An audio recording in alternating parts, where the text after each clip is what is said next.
I'm Kitty Vavasour and this is your Mersey Focus News Update.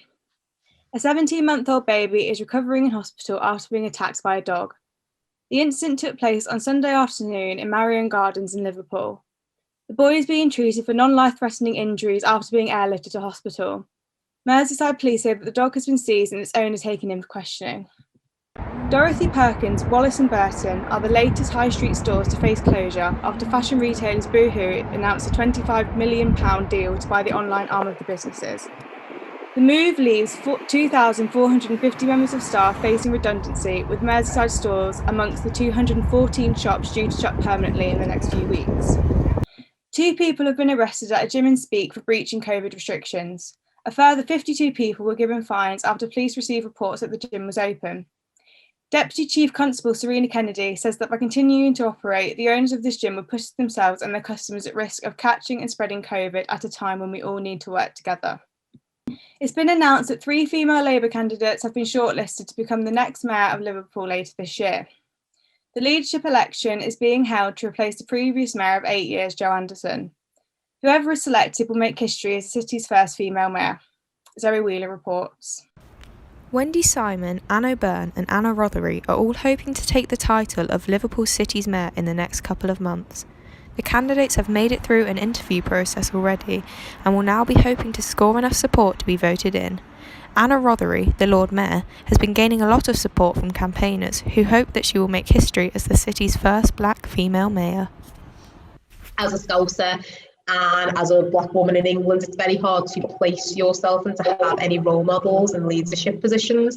So to even as an adult see Anna get the position of Lord Mayor and to see even, Kim Johnson, who's the first black MP in Liverpool, to see women and black women making these strides in the region, you still feel a bit like a kid, like wow. A one-member, one-vote ballot will be open for all Liverpool Labour members later this month, and the mayor is likely to be announced in early March. All 3 candidates are hoping their experience and ideas will be enough to help them succeed. The world of work is slowly changing as companies keep extending the work from home period due to coronavirus. According to the Office of National Statistics, just under 50% of employed people in the North West are currently working from home. Radville Sakinate reports. The pandemic has led many people to move to remote work in an attempt to stop the spread of COVID-19, and as a result, the work industry may change forever.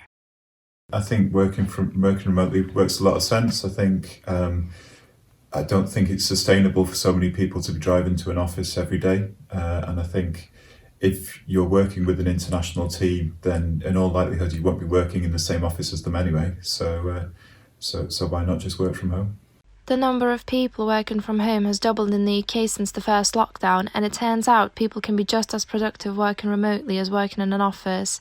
The shift to remote work has benefits such as cost savings, increase in attendance, and increased productivity. Therefore, many businesses will continue to work remotely even after the pandemic.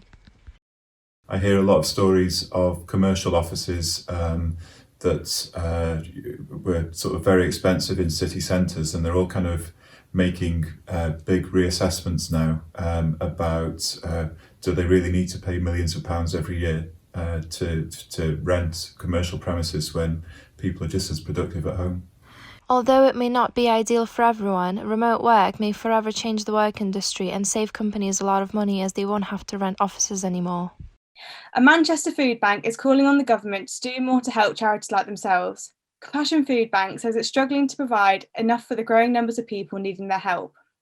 Elaine Leveridge says donations don't go far enough. A lot to be fixed, and they need to look at the people that are struggling, especially the families that are struggling. I don't see why they should be going to a food bank when we're living in the 21st century.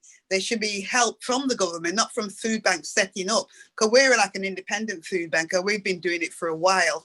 But why should we be doing it? Why should it not be the government responsibility to do that? With exercise down to just an hour a day, and as we've reported, so many people work from home, Merseyside's dog walking businesses are finding themselves on a short leash financially. Their services are no longer vital in lockdown as dog owners have more time for their pets. Our correspondent Ellie Rochelle has more. It is no secret that the coronavirus pandemic has made it increasingly difficult for independent Liverpool businesses to run smoothly. One sector that's experienced vast up and downs is the dog walking industry. Bryce Sitaro, the owner and creator of Ferry Cross and Mersey, described the considerable hit that their turnover took at the start of the pandemic in 2020 as they were forced to stop all of their trading. After adapting to the unforeseen circumstances, the business has seen a rise in new customers and inquiries in recent months. He also mentioned the further inquiries from elderly clients not wanting to risk their own health, but still in need of dog walking services. But only time will tell what the future holds for dog walking companies in Liverpool. Now with the latest sport, here's Tess Penman. Thanks, Kitty.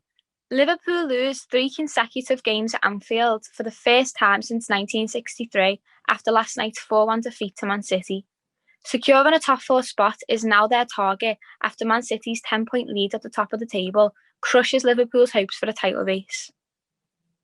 Six Nation favourites England suffer a shock defeat in their opening game after Scotland beat them at Twickenham for the first time in 37 years. Defending champions England have only lost a single match at home since 2012.